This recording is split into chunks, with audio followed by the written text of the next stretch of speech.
Palong panalo, wala pang talo. Championship game na mga kabayan.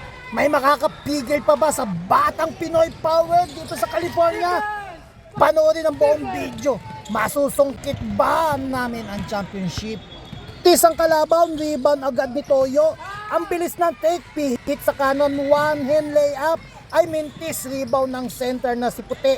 Third grade pa lang, 5'2" na ang height pero naagaw at jam ball. Half court press agad si Toyo, naagaw ang bola. Mabilis ang takbo, one hand layup from the 8 years old Boss Toyo, at pagkatapos ng shoot, balik agad sa depensa, solid discipline. Ang luwag ng depensa namin. Yun, nakashoot ang kalaban.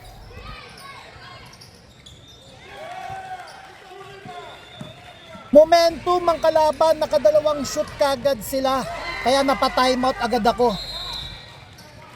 Grabe ang IQ ni Toyo, nakita niyang naka-slow motion ang depensa ng kalaban, sabay atake ng mabilis, forward agad, yun, nakakuha ng foul. Sayang ang free throw, isa lang ang pumasok. Inbound, shoot agad ng Mexican baby ko. Ay nako, mintis, pero teka lang.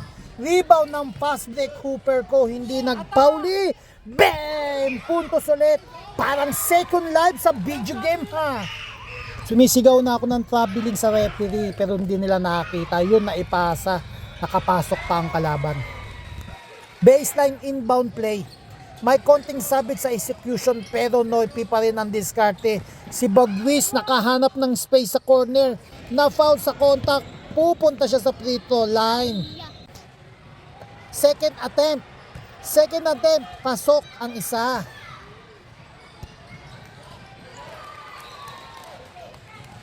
Ang ganda ng pasa sa kanan, diretso sa pull-up jumper. At ayun, pasok, nakapuntos ang kalaban. Grabe ang layo ng pasa, mukhang pakaliwa na sana. Pero ito na naman, pull-up jump shot ulit. At shoot na naman, kaya napatawag ako ng timeout. Kailangang higpitan ng depensa. Putulin ang momentum nila at siguraduhin hindi na sila basta makashoot sa susunod na play. Classic coaching move. Kontrolin ang laro, ayusin ang depensa at ibalik ang energy ng team namin. Mintis ang kalaban, solid ang depensa, kita mong well-organized ang rotation. Naagaw ni fast break, Hooper ang bola, mabilis ang transition. Dire-diretsyon takbo sa open court, shoot agad, pasok, may foul pa, and one!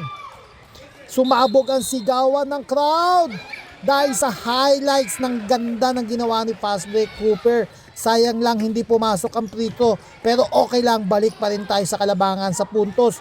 Kontrolado, disiplinado ang depensa, ganitong maglaro ang team gustong manalo. Umatake si Mexicano, mintis, rebound control, pinasa kay Puti ang fast break Hooper, and that's good. Pasok na pasok. Inbound ng kalaban, ang ganda ng execution. Perfect ang pasa sa gitna, kitang-kita ang confidence. Shoot agad at pasok. Sobrang dikit ng laban, walang gustong magpatalo. Ramdam na ramdam ang intensity sa court at todo sigaw ang mga nanonood. Pure basketball excitement.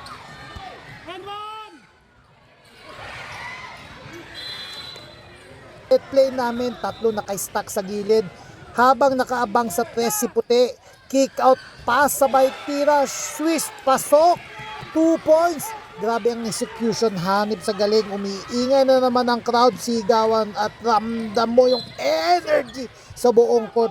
Ganito ang sarap mag-basketball, nakaka-excite, nakakakaba, pero sulit ang saya kapag pumapasok ang pinaghihirapan mong play. Graduate si Boss Toyo, naka-foul. Sayang wala na tayong shooter, tapos wala na tayong defender. Mintis ang tira namin. Rebound ng kalaban, naka-lookout ang point guard, mabilis ang outlet pass. Papunta sa kaliwa, tinira agad, mintis, pero nakuha nila ang offensive rebound. At yun, pasok. Second chance points para sa kalaban.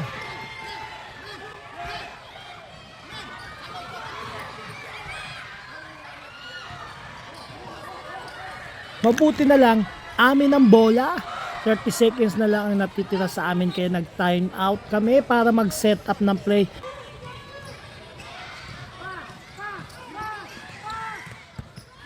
Pagtira namin mintis, rebound ng kalaban pero naubusan na sila ng oras.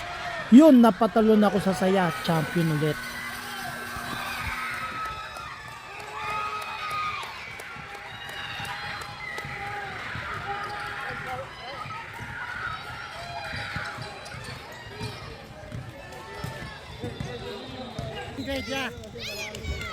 Sarap mag-champion dito sa Amerika kaya like at follow na para lagi kang updated sa mga laban ng mga Pilipino dito sa California. Bigla na lang mawawala. Bye-bye!